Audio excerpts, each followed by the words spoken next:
Hello beautiful people, Robin Thomas here, also known as Braids by Rob. Welcome back to my channel.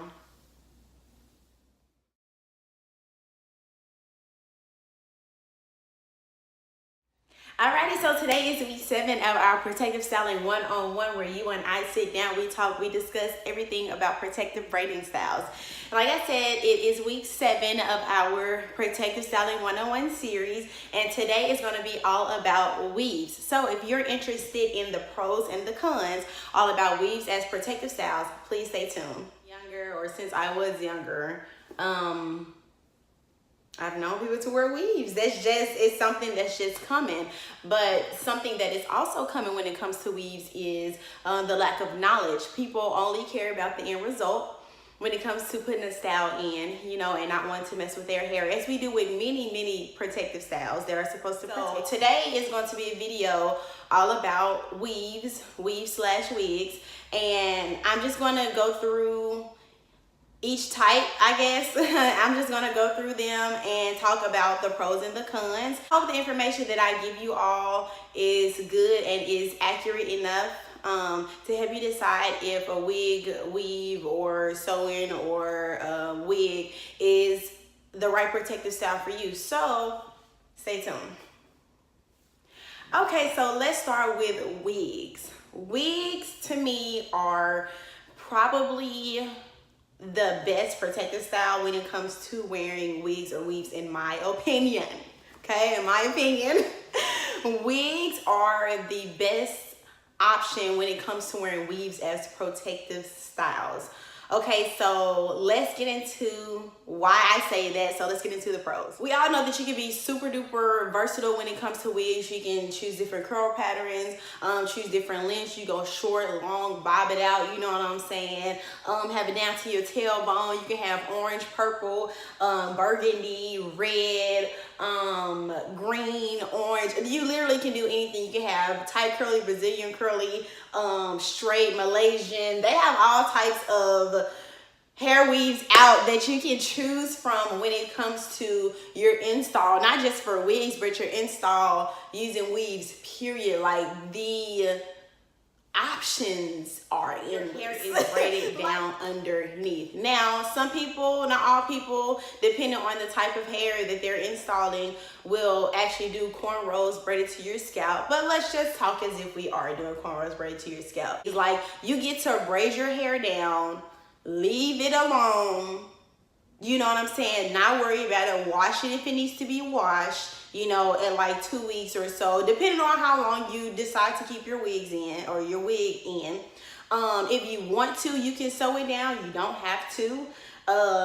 You can use clip-ins. You definitely want to be careful whenever you're using clip-ins, because it can cause breakage. So whenever you are using clip-ins, I would definitely suggest you moving where they are, probably about month to month. Like, that type of pulling from the wigs to like stay in place, or from the clips to like stay in place for the wigs, can become damaging after a while. So you just want to make sure that you're switching up every now and again. Like I said, you can sew it down as another option, or you can just put it on, wear it, take it off. Like, that is every woman's dream, like, to put their hair on and then to take it off at the end of the night and not worried about it messing up, and then put it on again, And that option actually helps when it comes to the longevity of the hair, because you're not sleeping in it, which is not like tension. Even if you or not tension, but friction, which is causing some type of friction, which could cause tangling, depending on how bad you sleep and things like that. Even when you have on silk scarves or whatever, if you don't sleep in it, it just lasts longer. It just does. So back to your hair being cornrow down, it is tucked away. Like, it is put away from all of the elements. Like, it is completely covered. And another thing that people don't really mention is the fact that whenever you have on wigs, like, everybody knows it gets hot. Well, people mention it all the time. I don't know if they like make this connection, but it gets hot when you have on a wig. So just think about, like, in the summertime when girls be like, oh, it's too hot to be wearing wigs, or, oh, I'm sweating under my wig, or something like that. Blood circulation, your hair growing because of that, and you ain't even know it. You are just oh my goodness, your hair is just doing so well underneath there. So that's what I love about cornrows. You're not worried about your hair. So another pro is you have easy access to your scalp when it comes to wigs, to oil your hair, to be able to wash your hair, to really get into your scalp, so that your hair and scalp is clean and nice and moisturized. Okay, so a con when it comes to wigs is if you are doing the same thing over and over again, for instance, like putting your clips in the same place, then that can become damaging. So like I said before, you do want to be aware of your installation of your wig. When it comes to lace wigs, like having to glue wigs down and things like that, I personally am not a fan of it. I really suggest that you not do it. Some wigs, depending on the hair texture that you choose, you definitely want to be careful if you have to leave your hair out. If you are natural, you want to use you want to find a curl pattern that is close to your hair curl pattern, or you want to be able to easily manipulate your hair without having to add consistent heat and consistent manipulation to your strands of hair. Remember, we want our protective styles to protect. We don't want the rest of our hair to flourish and do so well while we just got this heat damaged piece because we wanted straight weave and we needed it to blend, but we didn't want to pay for a closure. You know, we don't really want those problems. So just be mindful of the type of hair that you choose whenever it comes to your wigs. My suggestion is that you do a full wig so that none of your hair is exposed, whether that comes with finding a 4x4 closure. Another con is it can get pricey, you know, depending on the quality of the hair that you're choosing, but that's just your preference. They have many websites, they have affordable websites like AliExpress that has virgin hair. They have a ton of people who sell hair, a ton of vendors where you can choose from hundreds and hundreds of companies of different type of hair to use. So it can get a little pricey just depending on, you know, your budget. You always want to make sure you stay in your budget when it comes to doing your protective styles. One more con is manipulation. You do still have to manipulate hair weave, unless you're getting like straight hair and where you just have to like pass the flat iron over every day. Anytime you're doing any type of like, especially curly hair, sometimes wavy, it just depends on the quality of the wavy hair. It really depends on the quality of the straight hair. So it depends on the quality and the type of hair that you're getting, the amount of maintenance that you're going to have for your installation. And that not only goes for wigs, but that goes for weaves, period. Your installation, whenever you are, a tip for if you are making wigs is not to cut your wefts if you don't have to. I know some people like to use like the flip over method if they don't want to buy closures or things like that. There are many videos about different ways to do your hair, especially if you have like curly hair, how to construct your wig, especially if you don't want to buy a closure, because closures in itself can be $100 as much as a bundle, you know what I mean? Yeah, so make sure that you are not cutting your wefts as you're going, as much as possible. Avoid it at all costs if you can. It helps for your hair to last longer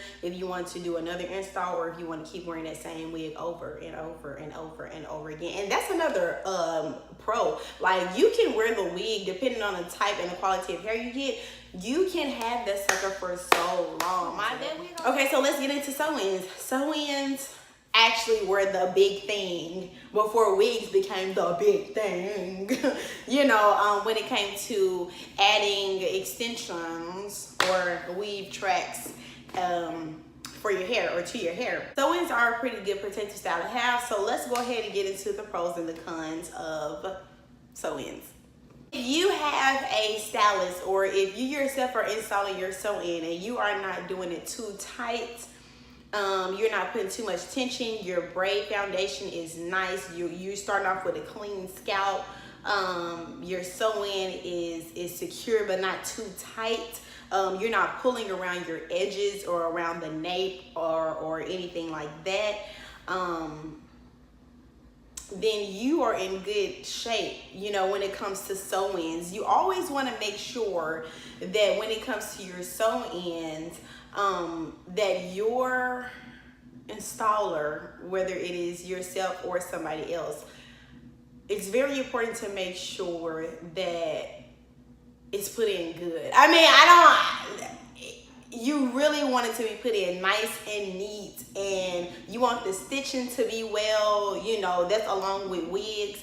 You want the stitching to be well and consistent, and you want your foundation to be flat, not bulky. You don't want a whole bunch of thread, a whole bunch of knots from not knowing what you or somebody else is doing in your head when it comes to sewing it in and things like that.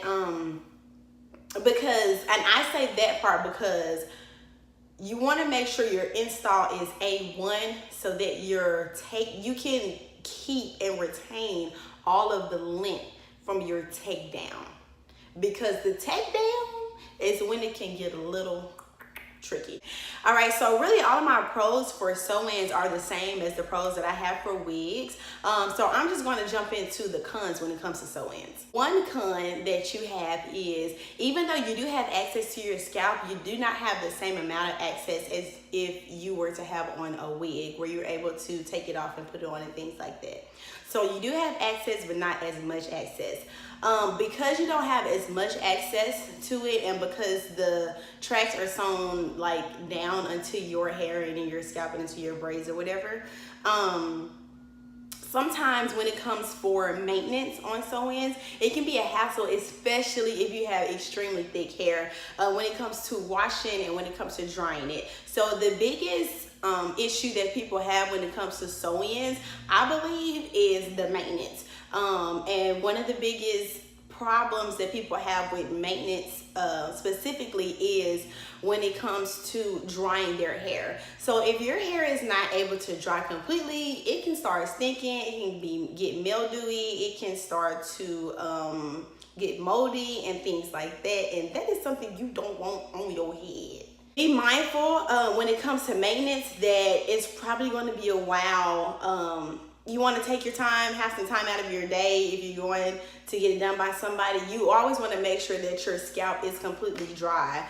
Even if your weave is dry, you want to make sure that your scalp is dry when it comes to maintaining your sew-ins. Again, we want our protective styles to protect, so there is absolutely no point in getting a sew-in and not keeping up with maintenance. One of the same cons I have for a sew-in is that I have for wigs is a leave out. So you just want to be mindful again when it comes to leave out, that if you do have to leave any of your hair out, to make sure it matches, the hair that you choose matches your hair pattern, your curl pattern, whether it's straight, wavy, super curly, kinky, coily, or whatever. If not, if you can do a closure like a 4x4 closure, then that is definitely highly recommended. But another con when it comes to that is you definitely have to have closure maintenance. Like, you really, unlike sew-ins, whenever you have a leave out, you don't really have to have maintenance as much, but you definitely need a closure maintenance, because you'll start lifting up and saying hey to everybody, and you don't want them problems.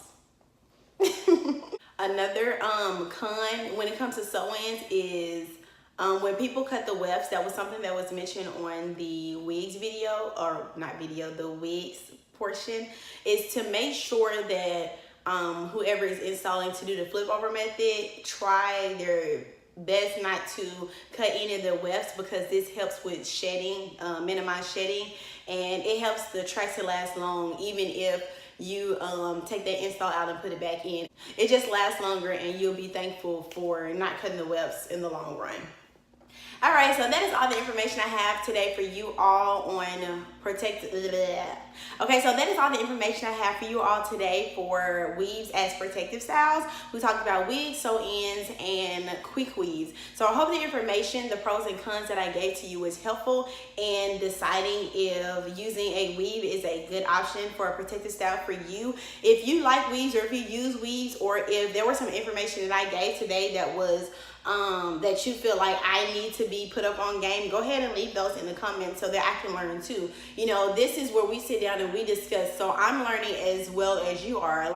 Thank you all for tuning in today and every other week that I post videos. If you have not already subscribed to my channel, go ahead and hit subscribe so that you don't miss out on any content that I have coming up. Week 8 is coming up, and on week 8 we're going to be talking about cornrows. So if you have any questions about the subject of cornrows as protective styles, please leave them below, and I'll be sure to make sure to put them into my next upload video on Monday for our protective styling one-on-one journey series. Thank you guys so much for tuning in, and I will see you all next week. Peace and blessings.